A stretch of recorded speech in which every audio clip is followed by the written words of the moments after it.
Classic Audiobooks Library presents The Nutcracker and Mouse King, written by E.T.A. Hoffmann, read by Rupert Glenn. Where in the world are you listening from? Please share your city or country in the comments below. I love seeing how far these stories go. Let's begin. Chapter 1. Christmas Eve. During the long day of the 24th of December, the children of Dr. Stahlbaum were not permitted to enter the parlour, much less the adjoining drawing room. Frederick and Maria sat nestled together in a corner of the back chamber. Dusky twilight had come on, and they felt quite gloomy and fearful, for, as was commonly the case on this day, no light was brought in to them. Fred, in great secrecy and in a whisper, informed his little sister, she was only just 7 years old, that ever since morning he had heard a rustling and a rattling, and now and then a gentle knocking in the forbidden chambers. Not long ago also he had seen a little dark man, with a large chest under his arm, gliding softly through the entry, but he knew very well that it was nobody but Godfather Drosselmeyer.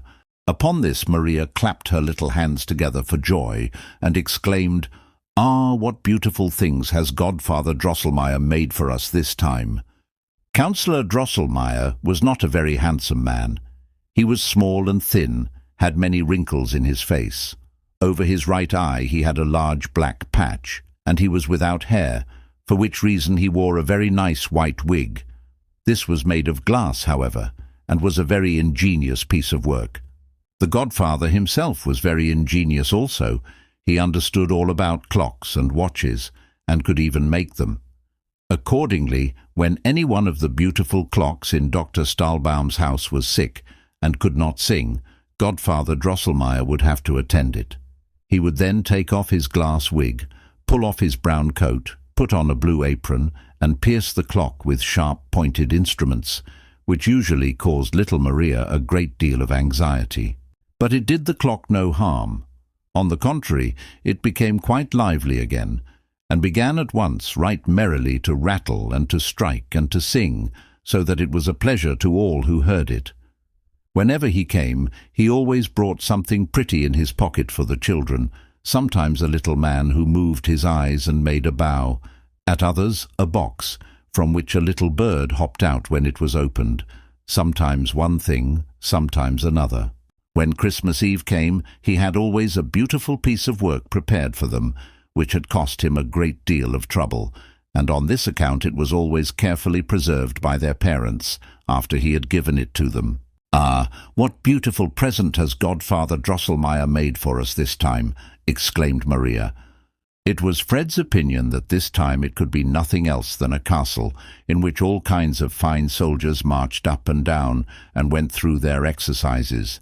Then other soldiers would come and try to break into the castle, but the soldiers within would fire off their cannon very bravely, until all roared and cracked again.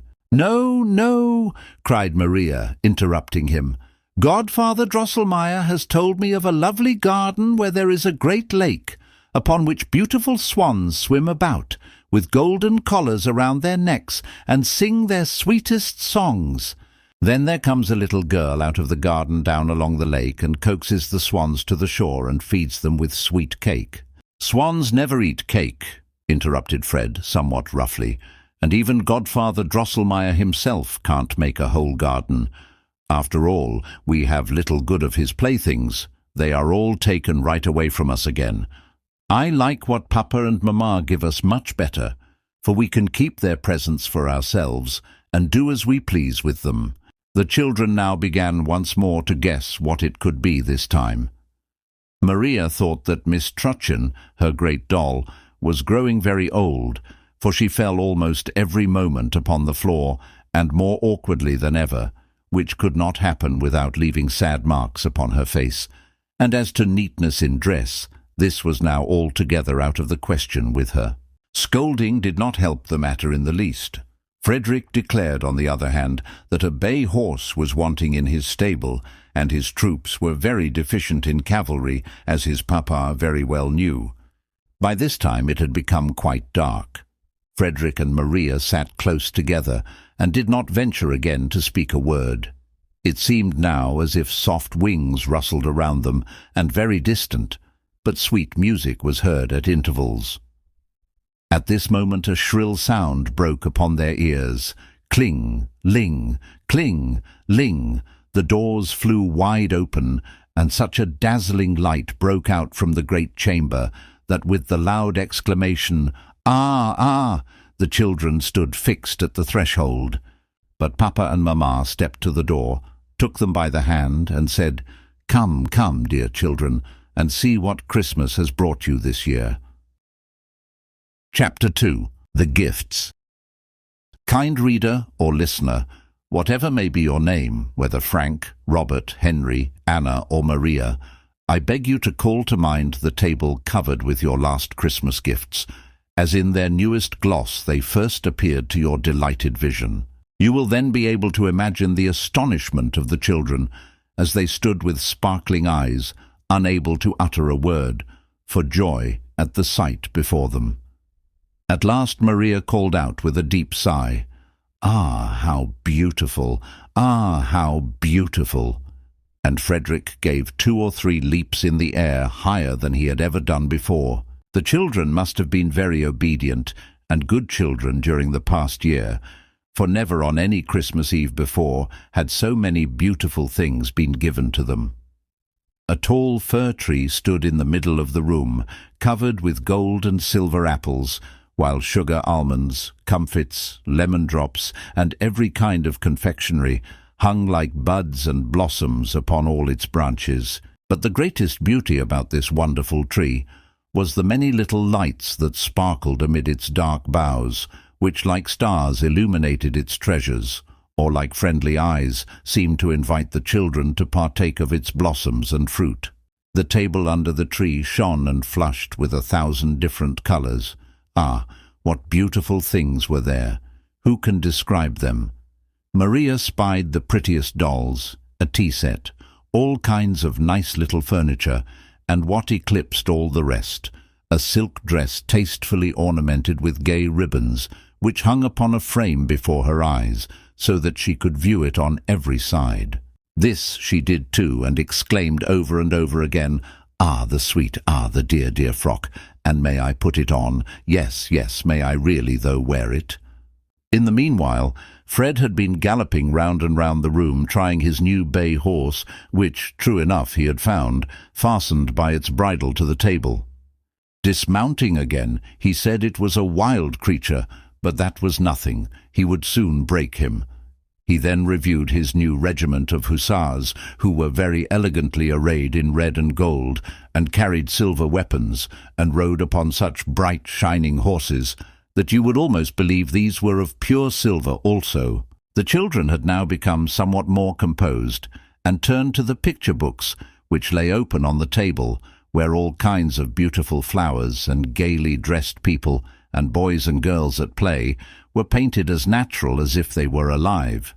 Yes, the children had just turned to these singular books, when cling, cling, cling, cling, the bell was heard again. They knew that Godfather Drosselmeyer was now about to display his Christmas gift, and ran towards a table that stood against the wall, covered by a curtain reaching from the ceiling to the floor. The curtain behind which he had remained so long concealed was quickly drawn aside. And what saw the children then? Upon a green meadow, spangled with flowers, stood a noble castle with clear glass windows and golden turrets.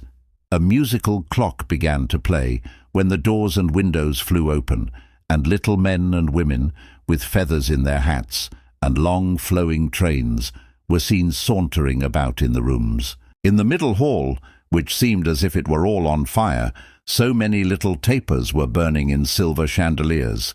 There were children in white frocks and green jackets, dancing to the sound of the music. A man in an emerald green cloak at intervals put his head out of the window, nodded, and then disappeared. And Godfather Drosselmeyer himself, only that he was not much bigger than Papa's thumb, came now and then to the door of the castle, looked about him, and then went in again. Fred, with his arms resting upon the table, gazed at the beautiful castle and the little walking and dancing figures, and then said, "Godfather Drosselmeyer, let me go into your castle." The counsellor gave him to understand that that could not be done. And he was right, for it was foolish in Fred to wish to go into a castle which with all its golden turrets was not as high as his head. Fred saw that likewise himself.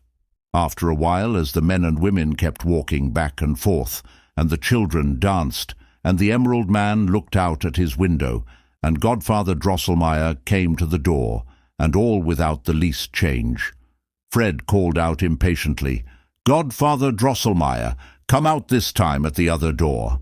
"That can never be, dear Fred," said the counsellor. "Well then," continued Frederick, "let the green man who peeps out at the window walk about with the rest." "And that can never be," rejoined the counsellor. "Then the children must come down," cried Fred. "I want to see them nearer." "All that can never be, I say," replied the counsellor, a little out of humour. "As the mechanism is made, so it must remain." "So," cried Fred in a drawling tone, "all that can never be. Listen, Godfather Drosselmeyer, if your little dressed-up figures in the castle there can do nothing else but always the same thing, they are not good for much, and I care very little about them. No, give me my hussars, who can manoeuvre backward and forward as I order them, and are not shut up in a house." With this, he darted towards a large table, drew up his regiment upon their silver horses, and let them trot and gallop, and cut and slash, to his heart's content. Maria also had softly stolen away, for she too was soon tired of the sauntering and dancing puppets in the castle. But as she was very amiable and good, she did not wish it to be observed so plainly in her as it was in her brother Fred. Counsellor Drosselmeyer turned to the parents and said, somewhat angrily, "An ingenious work like this was not made for stupid children. I will put up my castle again and carry it home." But their mother now stepped forward and desired to see the secret mechanism and curious works by which the little figures were set in motion. The counsellor took it all apart and then put it together again. While he was employed in this manner, he became good-natured once more, and gave the children some nice brown men and women, with gilt faces, hands and feet. They were all made of sweet thorn and smelt like gingerbread, at which Frederick and Maria were greatly delighted. At her mother's request, the elder sister Louise had put on the new dress which had been given to her, and she looked most charmingly in it. But Maria, when it came to her turn, thought she would like to look at hers a while longer as it hung. This was readily permitted. Chapter 3. The Favourite. The truth is, Maria was unwilling to leave the table then, because she had discovered something upon it, which no one had yet remarked. By the marching out of Fred's hussars, who had been drawn up close to the tree, a curious little man came into view, who stood there silent and retired, as if he were waiting quietly for his turn to be noticed. It must be confessed, a great deal could not be said in favour of the beauty of his figure, for not only was his rather broad, stout body out of all proportion to the little slim legs that carried it, but his head was by far too large for either. A genteel dress went a great way to compensate for these defects, and led to the belief that he must be a man of taste and good breeding. He wore a hussar's jacket of beautiful bright violet, fastened together with white loops and buttons, pantaloons of exactly the same colour, and the neatest boots that ever graced the foot of a student or an officer. They fitted as tight to his little legs as if they were painted upon them. It was laughable to see that in addition to this handsome apparel, he had hung upon his back a narrow, clumsy cloak that looked as if it were made of wood, and upon his head he wore a woodman's cap. But Maria remembered that Godfather Drosselmeyer wore an old shabby cloak and an ugly cap, and still he was a dear, dear godfather. Maria could not help thinking also that even if Godfather Drosselmeyer were in other respects as well dressed as this little fellow, yet after all he would not look half so handsome as he. The longer Maria gazed upon the little man whom she had taken a liking to at first sight, the more she was sensible how much good nature and friendliness was expressed in his features. Nothing but kindness and benevolence shone in his clear green, though somewhat too prominent eyes. It was very becoming to the man that he wore about his chin a nicely trimmed beard of white cotton, for by this the sweet smile upon his deep red lips was rendered much more striking. "Ah, dear father," exclaimed Maria at last, "to whom belongs that charming little man by the tree there?"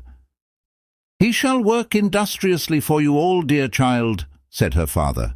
"He can crack the hardest nuts with his teeth, and he belongs as well to Louise as to you and Fred." With these words her father took him carefully from the table and raised up his wooden cloak, whereupon the little man stretched his mouth wide open and showed 2 rows of very white sharp teeth. At her father's bidding, Maria put in a nut, and crack! The man had bitten it in 2, so that the shell fell off, and Maria caught the sweet kernel in her hand. Maria and the other 2 children were now informed that this dainty little man came of the family of nutcrackers and practiced the profession of his forefathers. Maria was overjoyed at what she heard, and her father said, "Dear Maria, since friend Nutcracker is so great a favourite with you, I place him under your particular care and keeping, although, as I said before, Louise and Fred shall have as much right to his services as you." Maria took him immediately in her arms and set him to cracking nuts, but she picked out the smallest, that the little fellow need not stretch his mouth open so wide, which in truth was not very becoming to him. Louise sat down by her, and friend Nutcracker must perform the same service for her too, which he seemed to do quite willingly, for he kept smiling all the while very pleasantly. In the meantime Fred had become tired of riding and parading his hussars, and when he heard the nuts crack so merrily, he ran to his sister and laughed very heartily at the droll little man, who now, since Fred must have a share in the sport, passed from hand to hand, and thus there was no end to his labour. Fred always chose the biggest and hardest nuts, when all at once, crack, crack, it went, and 3 teeth fell out of Nutcracker's mouth, and his whole under jaw became loose and rickety. "Ah, my poor dear Nutcracker," said Maria, and snatched him out of Fred's hands. "That's a stupid fellow," said Fred. "He wants to be a nutcracker and has poor teeth. He don't understand his trade. Give him to me, Maria. He shall crack nuts for me if he loses all his teeth, and his whole chin into the bargain.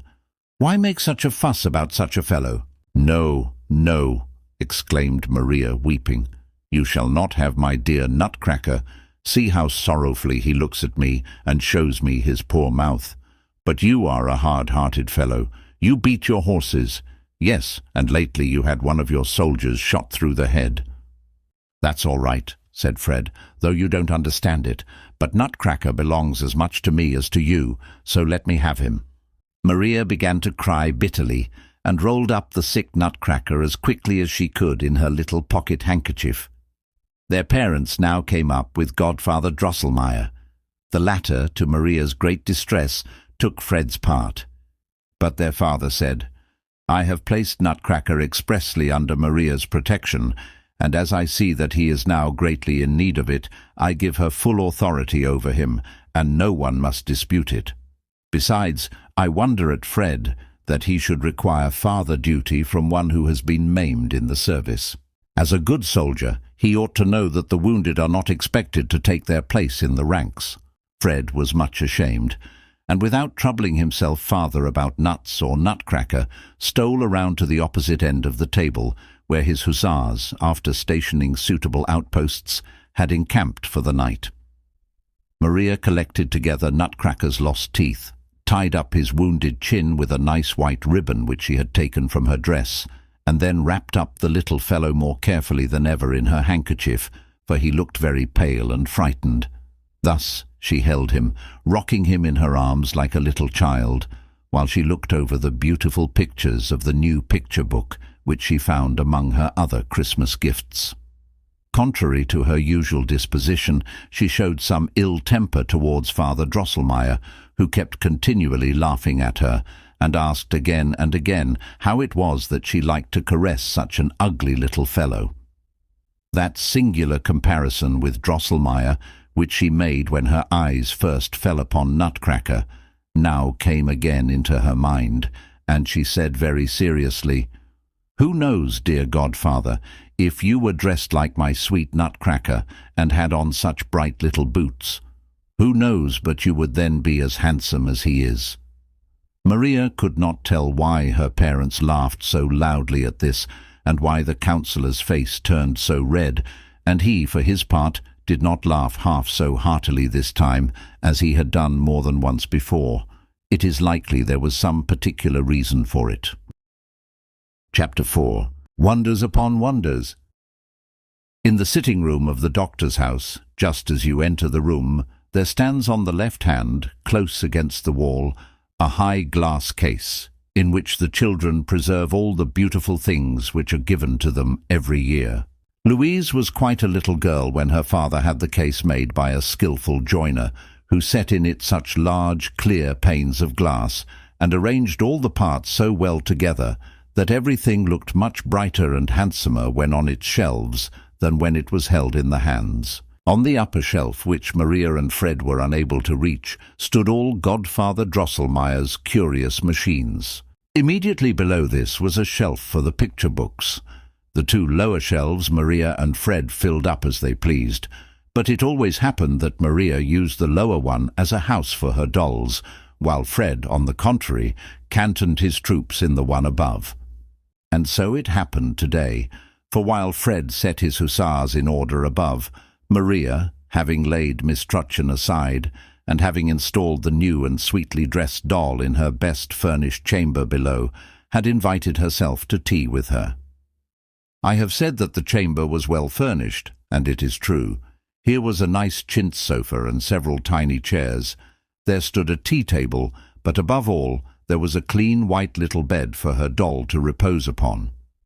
All these things were arranged in one corner of the glass case, the sides of which were hung with gay pictures, and it will readily be supposed that in such a chamber the new doll, Miss Clara, must have found herself very comfortable. It was now late in the evening, and night indeed was close at hand, and Godfather Drosselmeyer had long since gone home, yet still the children could not leave the glass case, although their mother repeatedly told them that it was high time to go to bed. "It is true," cried Fred at last. "The poor fellows," meaning his hussars, "would like to get a little rest, and as long as I am here, not one of them will dare to nod. I know that." With these words he went up to bed, but Maria begged very hard, "Only leave me here a little while, dear mother. I have 2 or 3 things to attend to, and when they are done, I will go immediately to bed." Maria was a very good and sensible child, and therefore her mother could leave her alone with her playthings without anxiety. But for fear she might become so much interested in her new doll and other presents as to forget the lights which burned around the glass case, her mother blew them all out, and left only the lamp which hung down from the ceiling in the middle of the chamber, and which diffused a soft, pleasant light. "Come in soon, dear Maria, or you will not be up in time tomorrow morning," called her mother as she went up to bed. There was something Maria had at heart to do, which she had not told her mother, though she knew not the reason why, and as soon as she found herself alone, she went quickly about it. She still carried in her arms the wounded Nutcracker, rolled up in her pocket handkerchief. Now she laid him carefully upon the table, unrolled the handkerchief softly, and examined his wound. Nutcracker was very pale, but still he smiled so kindly and sorrowfully that it went straight to Maria's heart. "Ah, Nutcracker, Nutcracker, do not be angry at Brother Fred because he hurt you so. He did not mean to be so rough. It is the wild soldier's life with his hussars that has made him a little hard-hearted, but otherwise he is a good fellow, I can assure you. Now I will tend you very carefully until you are well and merry again. As to fastening in your teeth and setting your shoulders, that Godfather Drosselmeyer must do. He understands such things." But Maria was hardly able to finish the sentence, for as she mentioned the name of Drosselmeyer, friend Nutcracker made a terrible wry face, and there darted something out of his eyes like green sparkling flashes. Maria was just going to fall into a dreadful fright, when behold, it was the sad smiling face of the honest Nutcracker again, which she saw before her, and she knew now that it must be the glare of the lamp, which, stirred by the draught, had flared up and distorted Nutcracker's features so strangely. "Am I not a foolish girl," she said, "to be so easily frightened, and to think that a wooden puppet could make faces at me? But I love Nutcracker too well, because he is so droll and so good-tempered, therefore he shall be taken good care of as he deserves." With this, Maria took friend Nutcracker in her arms, walked to the glass case, stooped down, and said to her new doll, "Pray, Miss Clara, be so good as to give up your bed to the sick and wounded Nutcracker, and make out as well as you can with the sofa. Remember that you are well and hearty, or you would not have such fat red cheeks, and very few little dolls have such nice sofas." Miss Clara, in her gay Christmas attire, looked very grand and haughty, and would not even say, "Muck." "But why should I stand upon ceremony?" said Maria, and she took out the bed, laid little Nutcracker down upon it softly, and gently rolled a nice ribbon which she wore around her waist, about his poor shoulders, and then drew the bedclothes over him snugly, so that there was nothing to be seen of him below the nose. "He shan't stay with the naughty Clara," she said, and raised the bed with Nutcracker in it to the shelf above, and placed it close by the pretty village where Fred's hussars were quartered. She locked the case, and was about to go up to bed when, listen, children, when softly, softly it began to rustle, and to whisper and to rattle round and round under the hearth, behind the chairs, behind the cupboards and glass case. The great clock whirred louder and louder, but it could not strike.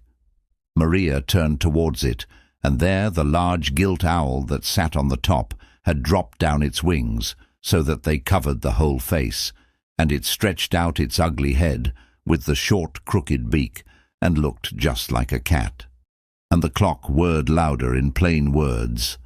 "Dickory, dickory, dock, whir softly clock, Mouse King has a fine ear, purr, purr, pum, pum, the old song let him hear, purr, purr, pum, pum, or he might run away in a fright, now clock strike softly and light." And pum, pum, it went with a dull, deadened sound 12 times. Maria began now to tremble with fear, and she was upon the point of running out of the room in terror when she beheld Godfather Drosselmeyer, who sat in the owl's place on the top of the clock, and had hung down the skirts of his brown coat, just like wings.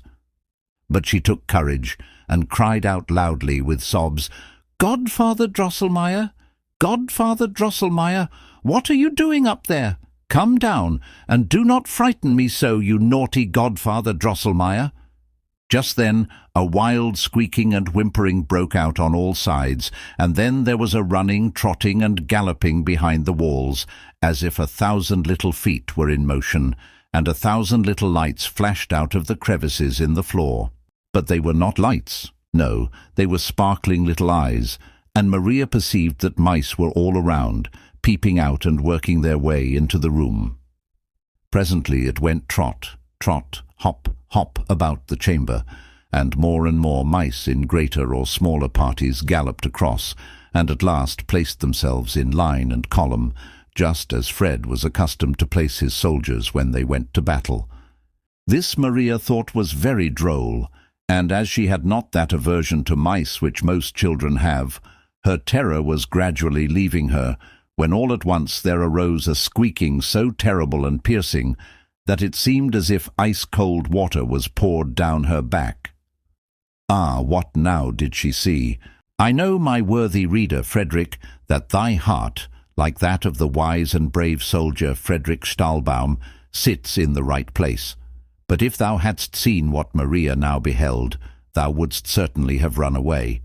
Yes, I believe that thou wouldst have jumped as quickly as possible into bed, and then have drawn the covering over thine ears much farther than was necessary to keep thee warm. Alas, Poor Maria could not do that now, for, listen, children, close before her feet there burst out sand and lime and crumbled wall-stones, as if thrown up by some subterranean force, and 7 mice heads with 7 sparkling crowns rose out of the floor, squeaking and squealing terribly. Presently the mouse's body, to which these 7 heads belonged, worked its way out, and the great mouse, crowned with the 7 diadems, squeaking loudly, huzzaed in full chorus as he advanced to meet his army, which at once set itself in motion, and hot, hot, trot, trot it went, alas, straight towards the glass case, straight towards poor Maria, who stood close before it. Her heart had before beat so terribly from anxiety and fear that she thought it would leap out of her bosom, and then she knew she must die. But now it seemed as if the blood stood still in her veins. Half fainting, she tottered backward, when clatter, clatter, rattle, rattle it went, and a glass pane, which she had struck with her elbow, fell in pieces at her feet. She felt at the moment a sharp pain in her left arm, but her heart all at once became much lighter. She heard no more squeaking and squealing, all had become still, and although she did not dare to look, yet she believed that the mice, frightened by the clatter of the broken glass, had retreated into their holes. But what was that again? Close behind her in the glass case a strange bustling and rustling began, and little fine voices were heard. Up, up, awake, arms take, awake, to the fight, this night, up, up, to the fight.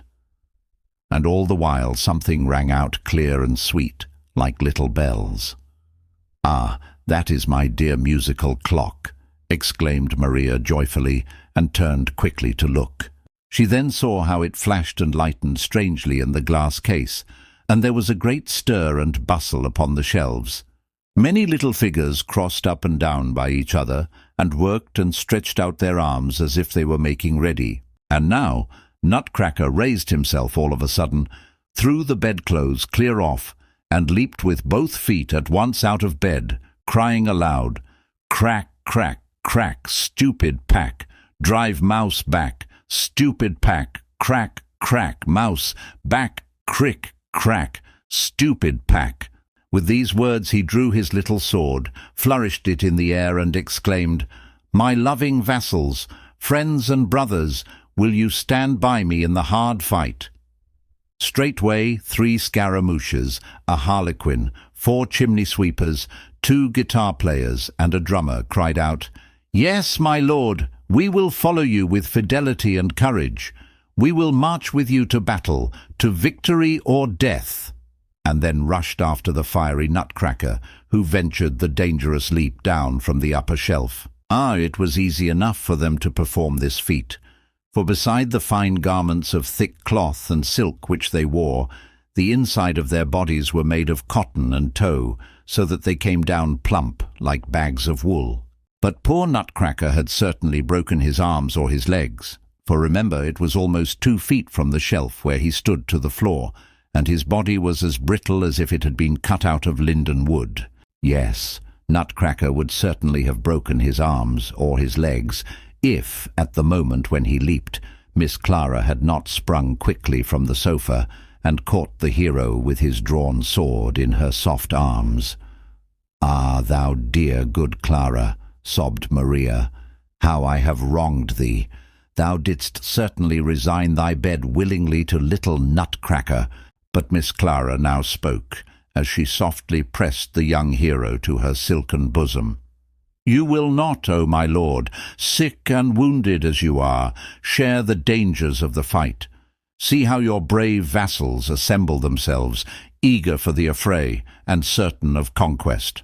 Scaramouche, harlequin, chimney-sweepers, guitar-players, drummer are all ready drawn up below, and the china figures on the shelf stir and move strangely. Will you not, O my lord, repose upon the sofa, or from my arms look down upon your victory?" Thus spoke Clara, but Nutcracker demeaned himself very ungraciously, for he kicked and struggled so violently with his legs that Clara was obliged to set him quickly down upon the floor. He then, however, dropped gracefully upon one knee and said, Fair lady, the recollection of thy favour and condescension will go with me into the battle and the strife." Clara then stooped so low that she could take him by the arm, raised him gently from his knees, took off her bespangled girdle, and was about to throw it across his neck. But little Nutcracker stepped 2 paces backward, laid his hand upon his breast, and said very earnestly, "Not so, fair lady. Lavish not thy favours thus upon me, for—" He stopped, sighed heavily, tore off the ribbon which Maria had bound about his shoulders, pressed it to his lips, hung it across him like a scarf, and then, boldly flourishing his bright little blade, leaped like a bird over the edge of the glass case upon the floor. You understand, my kind and good readers and listeners, that Nutcracker, even before he had thus come to life, had felt very sensibly the kindness and love which Maria had shown towards him, and it was because he had become so partial to her that he would not receive and wear the girdle of Miss Clara, although it shone and sparkled so brightly. The true and faithful Nutcracker preferred to wear Maria's simple ribbon. But what will now happen? As soon as Nutcracker had leapt out, the squeaking and whistling was heard again. Ah, it is under the large table that the hateful mice have concealed their countless bands, and high above them all towers the dreadful mouse with 7 heads. What will now happen? Chapter 5. The Battle. "Beat the march, true vassal drummer," screamed Nutcracker very loudly, and immediately the drummer began to rattle and to roll upon his drum so skilfully that the windows of the glass case trembled and hummed again. Now it rustled and clattered therein, and Maria perceived that the covers of the little boxes in which Fred's army were quartered were bursting open, and now the soldiers leaped out and then down again upon the lowest shelf, where they drew up in fine array. Nutcracker ran up and down, speaking inspiring words to the troops. "Let no dog of a trumpeter blow or stir," he cried angrily, for he was afraid he should not be heard, and then turned quickly to Harlequin, who had grown a little pale, and chattered with his long chin. "General," he said earnestly, "I know your courage and your experience. There is need now for a quick eye and skill to seize the proper moment. I entrust to your command all the cavalry and artillery. You do not need a horse, for you have very long legs, and can gallop yourself tolerably well. I look to see you do your duty." Thereupon Harlequin put his long, thin fingers to his mouth, and crowed so piercingly that it sounded as if 100 shrill trumpets were blown merrily. Then it stirred again in the glass case. A neighing and a whinnying and a stamping were heard, and see, Fred's cuirassiers and dragoons, but above all his new splendid hussars marched out and halted close by the case. Regiment after regiment now defiled before Nutcracker with flying colours and warlike music, and ranged themselves in long rows across the floor of the chamber. Before them went Fred's cannon rattling along, surrounded by the cannoneers, and soon bomb it went, and Maria could see how the mice suffered by the fire, how the sugar plums plunged into their dark, heavy mass, covering them with white powder, and throwing them more than once into shameful disorder. But the greatest damage was done them by a heavy battery that was mounted upon Mamma's footstool, which, pum-pum, kept up a steady fire of caraway seeds against the enemy, by which a great many of them fell. The mice, notwithstanding, came nearer and nearer, and at last mastered some of the cannon, but then it went purr, purr, and Maria could scarcely see what now happened for the smoke and dust. This, however, was certain, that each corps fought with the greatest animosity, and the victory was for a long time doubtful. The mice kept deploying more and more forces, and the little silver shot, which they fired very skilfully, struck now even into the glass case. Clara and Trutchen ran around in despair. "Must I die in the blossom of youth?" said Clara.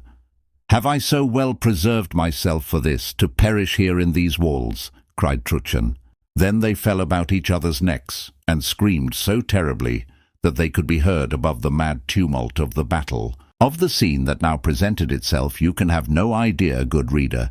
It went purr, purr, puff, piff, clitter, clatter, bomb, barum, bomb, barum, bomb, in the wildest confusion, while the Mouse King and mice squeaked and screamed, and now and then the mighty voice of Nutcracker was heard, as he gave the necessary orders, and he was seen striding along through the battalions in the hottest of the fire. Harlequin had made some splendid charges with his cavalry, and covered himself with honour, but Fred's hussars were battered by the enemy's artillery, with odious, offensive balls, which made dreadful spots in their red jackets, for which reason they would not move forward. Harlequin ordered them to draw off to the left, and in the enthusiasm of command headed the movement himself, and the cuirassiers and dragoons followed. That is, they all drew off to the left and galloped home. By this step the battery upon the footstool was exposed to great danger, and it was not long before a strong body of very ugly mice pushed on with such determined bravery that the footstool, cannons, cannoneers, and all were overthrown by their headlong charge. Nutcracker seemed a little disturbed at this, and gave orders that the right wing should make a retreating movement. You know very well, oh, my military reader Frederick, that to make such a movement is almost the same thing as to run away, and you are now grieving with me at the disaster which impends over the army of Maria's darling Nutcracker. But turn your eyes from this scene and view the left wing, where all is still in good order, and where there is yet great hope, both for the general and the army. During the hottest of the fight, large masses of mice cavalry had debouched softly from under the settee, and amid loud and hideous squeaking had thrown themselves with fury upon the left wing. But what an obstinate resistance did they meet with there! Slowly, as the difficult nature of the ground required, for the edge of the glass case had to be traversed, the china figures had advanced, headed by 2 Chinese emperors, and formed themselves into a hollow square. These brave, motley but noble troops, which were composed of gardeners, Tyrolese, bonzes, friseurs, merry andrews, cupids, lions, tigers, peacocks and apes, fought with coolness, courage, and determination. By their Spartan bravery, this battalion of picked men would have wrested the victory from the foe, had not a bold major rushed madly from the enemy's ranks, and bitten off the head of one of the Chinese emperors, who in falling dashed to the ground 2 bonzes and a cupid. Through this gap the enemy penetrated into the square, and in a few moments the whole battalion was torn to pieces.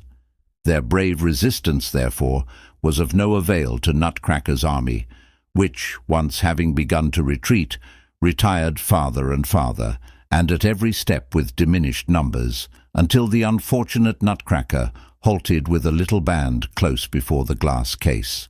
"Let the reserve advance! Harlequin, Scaramouche, Drummer, where are you?" Thus cried Nutcracker, in hopes of new troops which should deploy out of the glass case. And there actually came forth a few brown men and women, made of sweet thorn, with golden faces, and caps, and helmets, but they fought around so awkwardly that they did not hit one of the enemy, and at last knocked the cap off their own general's head. The enemy's chasseurs, too, bit off their legs before long, so that they tumbled over, and carried with them to the ground some of Nutcracker's best officers. Nutcracker, now completely surrounded by the foe, was in the greatest peril. He tried to leap over the edge, into the glass case, but found his legs too short. Clara and Truchen lay each in a deep swoon. They could not help him. Hussars, dragoons sprang merrily by him into safe quarters, and in wild despair he cried, "A horse! A horse! A kingdom for a horse!" At this moment, 2 of the enemy's tirailleurs seized him by his wooden mantle, and the Mouse King, squeaking from his 7 throats, leaped in triumph towards him. Maria could no longer control herself. "Oh, my poor Nutcracker!" she cried, sobbing, and without being exactly conscious of what she did, grasped her left shoe and threw it with all her strength into the thickest of the mice, straight at their king. In an instant all seemed scattered and dispersed, but Maria felt in her left arm a still sharper pain than before, and sank in a swoon to the floor. This concludes the end of the story. Thank you for listening to Classic Audiobooks Library. To hear more free stories like this, be sure to subscribe and turn on notifications. We hope you'll join us again for more timeless stories and original works. Until next time.